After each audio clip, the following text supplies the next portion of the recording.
I lay calm in the kidnappers den. Fear gripped my soul, a type of fear that makes you think tomorrow will not come. Even though I know who holds tomorrow, that assurance was beginning to fizzle out as my fear grew bigger. Soon, it began to dawn on me that my captors were not mere kidnappers. They were bloodthirsty ritualists who killed for money.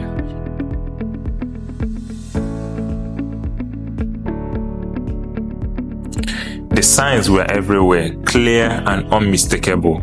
They would order a captive to come forward, leading him out gently to be slaughtered. The last we would hear from the helpless man would be his own cry of death. Then they would come back into the room, blood dripping from their very hands, scanning for the next soul to send to the yonder. Their chief was a sight of terror, a sour face to behold, vicious, wicked, with eyes as red as a bereaved widow, but as fierce as a lion. He didn't ask for ransom or exchange words with his captives.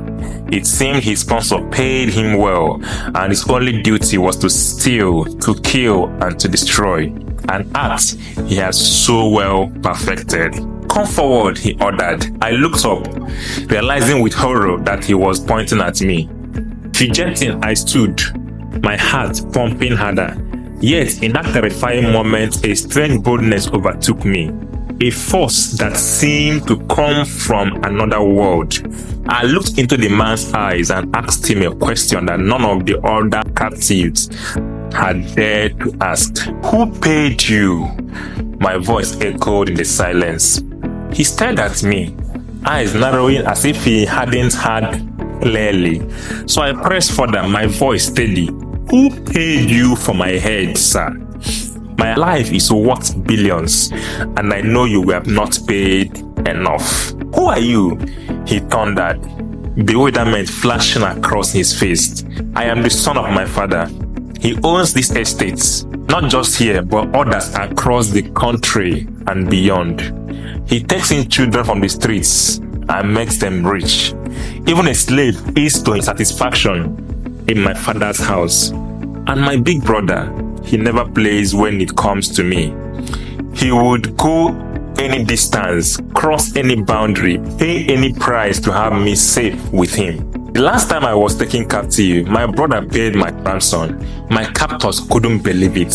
The price he paid was beyond understanding, something they had never witnessed before. He paid heavily, sparing nothing, even to the last drop of his blood, and is ready to pay even more.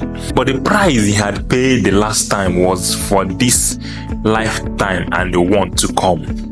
And based on an unbreakable agreement, he has paid it all. He loves me so unconditionally, with a love that never dies. His plans for me are always good, never able to give me a future filled with hope. My big brother never forsakes me. He would cross 10,000 mountains and 10,000 oceans to find me. He has invested so much in me that I have become a treasure to him, a treasure that brings him pleasure, and nobody toy with this treasure, though in an earthen vessel. He knows the way to every den, every dungeon, every hideout around here. He has already gone to hell and back for me. Coming to this place is nothing for him, and I know he's on his way as we speak.